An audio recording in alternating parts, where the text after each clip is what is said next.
அவங்க காந்தியோட இருந்தவங்க, நேருவை பார்த்தவங்க, பல லட்சக்கணக்கான ஏக்கர்களை தலித் மக்களுக்காக போராடி வாங்கி கொடுத்தவங்க, லைஃப் முழுக்க சமூக சேவையில நிறைந்து இருக்கு. அவங்கள பத்தி நம்ம சொல்லணும்.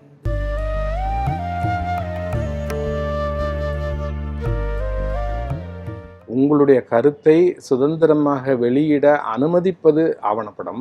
நான் எழுதி தந்த வசனத்தை விருப்பத்துக்கு அந்த பாத்திரத்தை வடிவமைப்பது சினிமா.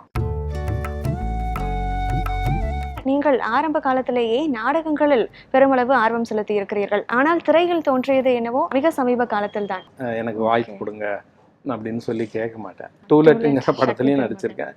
சக்தி திருமகன் படத்துல, விஜய் ஆண்டனியோட படத்துல நடிச்சிருக்கேன். எழுத்தாளர் மற்றும் ஆவணப்பட இயக்குனர் ரவி சுப்பிரமணியன் பங்கு பெறும் சினி மேக்ஸ் வரும் சனிக்கிழமை மதியம் 2 மணிக்கு